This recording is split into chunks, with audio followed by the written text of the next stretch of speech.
The depths are the part of this game where I've spent the least amount of time in my playthrough so far. I'm not far in as of yet, and that just makes me love the deep mystery behind it even more. I'll get there eventually. There's just so much to do in this Hyrule, it's overwhelming. In a good way. And as I go along at my gradual tempo, the spirit of adventure is further kindled as I map the surface of Hyrule, finding what's developed in it since Breath of the Wild, and soar from one sky island to the next, knowing all the while that there is a whole nother realm beneath my feet, waiting for me, watching from below. The little pockets of it I have explored tell me that I'm in for a lot. It's one interesting discovery in particular I stumbled upon that I'm going to dive into here. Trekking along in this eerie, uncanny deep, which, if you didn't know already, is heavily inspired by none other than Studio Ghibli's Nausicaa of the Valley of the Wind. The resemblance really is unmistakable. You will inevitably be drawn to strange blue lights in the dark.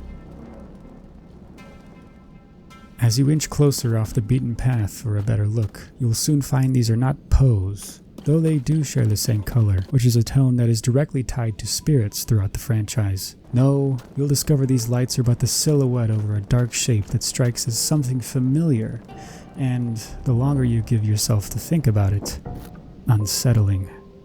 The shimmering black shapes take on the stature of Hylian soldiers. When I first saw them standing on rock-like pedestals as if acting as their monuments, I refused to approach and essentially said hell nah and noped out of there. What the hell? Oh my God, no way, yeah. It actually terrified me, and I went back to the surface and got sidetracked with a lot of other happy adventures instead for a while. It's nice to know you can always head back up to the surface and hunt for bugs and cook up a mental health awareness meal when you need a break from the scary stuff.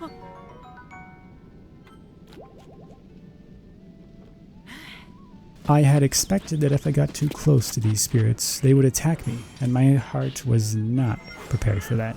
Inevitably, though, I got curious again before long, and my gullible ass came right back for more horrors.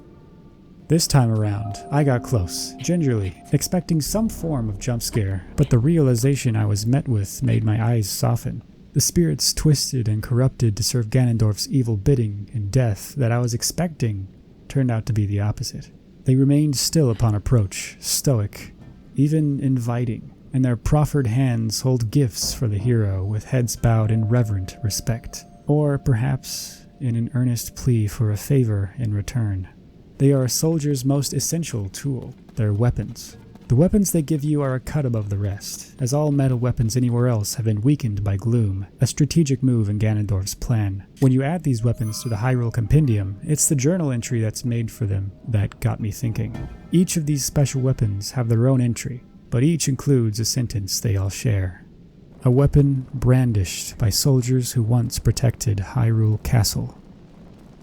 It's just one sentence, but it gives me a lot to go off of. Their style of armor is a perfect match in shape to the soldier's armor donned by the soldiers seen in Breath of the Wild's memory sequences and Age of Calamity, as well as the soldier set you can get in both games. Going off of this, I don't believe it to be a stretch to claim that these spirits are the knights who fought alongside Link and their kingdom and died in the outbreak of Calamity Ganon over 100 years ago. Taking this even further, Link, having been placed in the Shrine of Resurrection for 100 years after the fall of the kingdom, had witnessed that catastrophic event alongside Zelda and is still alive a lifetime later. It saddens me at the realization that these knights are much likely to have known Link, perhaps trained with him at the academy.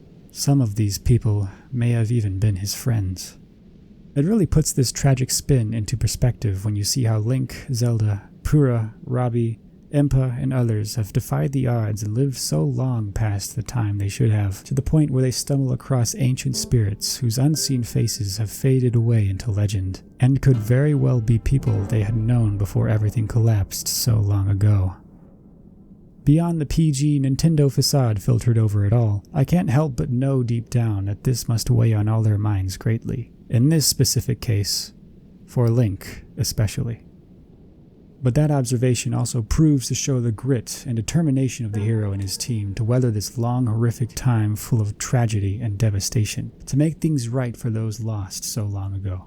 And for that, they are willing to carry the burden of time, however long it takes. It is also for that very reason that I believe these spirits are still holding on to this world in death, and also their weapons. For over 100 years since they lost their lives to the calamity, what if they have remained below in this realm of the dead not because of a curse set by Ganondorf, but in spite of him? Because they know that the hero and the princess are still alive and still fighting. Knowing this, they have clutched on to their weapons, the last piece of their mortal lives, holding on to the hope that the time will come when Link will find them in this realm below, and as a final wish to help take back the kingdom they died defending, they are offering their hero their weapons to help him on his journey to defeat Ganondorf. It leads me to imagine what it is they would say to Link if they could. Take our weapons and finish the fight. Take back our kingdom and seal Ganon away for good. Take up our arms and avenge us all. We believe in you, Link. Bring peace to this land again. Once you take their weapons, these spirits fade away. When Link takes up the weapon they used in life to fend off the calamity, perhaps they are finally at peace, knowing that they have done everything they could. Perhaps now, even in death, they can smile defiantly at the face of the evil that ended their lives, knowing their weapons will now be used to fight back against it again, until it's finally brought down. It might be that very peace that allows them to finally ascend to the afterlife. At last, after 100 years of turbulent unrest in the dark, their last dim hope that's kept them hanging on to this world has been fulfilled, and they can finally rest in peace and leave it to the living. And there's no doubt in my mind that that's exactly what Link intends to do. But meanwhile, also Link.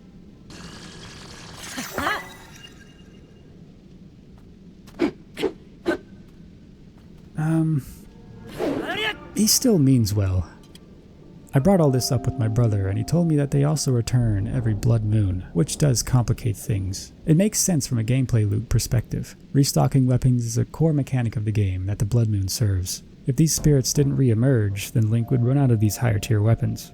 Perhaps they are cursed by Ganondorf to return, just as the monsters that serve his bidding. But, unlike the rest, they have managed to shake off his influence on them and serve their own purpose. An unexpected complication in his evil plans. That is a recurring theme in the series and in storytelling across the whole sea of mediums.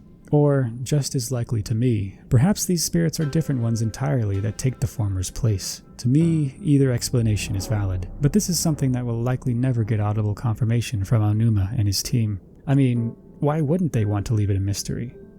I think they'd rather let us imply for ourselves here. A little hidden mystery done so well here like it is, it makes for good PR for the series, and it keeps us engaged.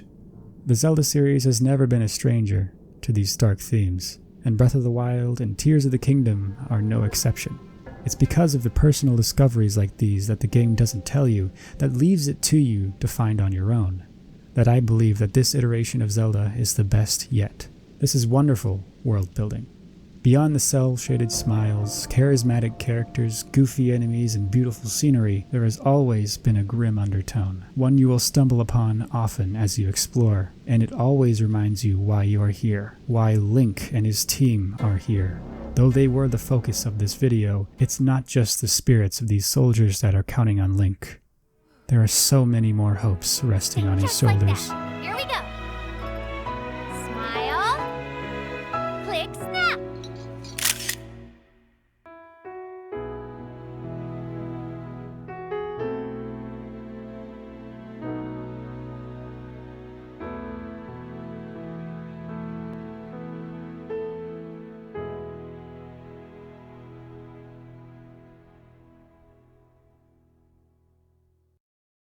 So stop sacrificing the Koroks and get to it, okay? Just kidding. By all means, go crazy. All these builds I've been seeing are awesome, alright? Commit war crimes. Ganondorf committed war crimes. Commit war crimes right back. This is perfect. Thank you. Yeah.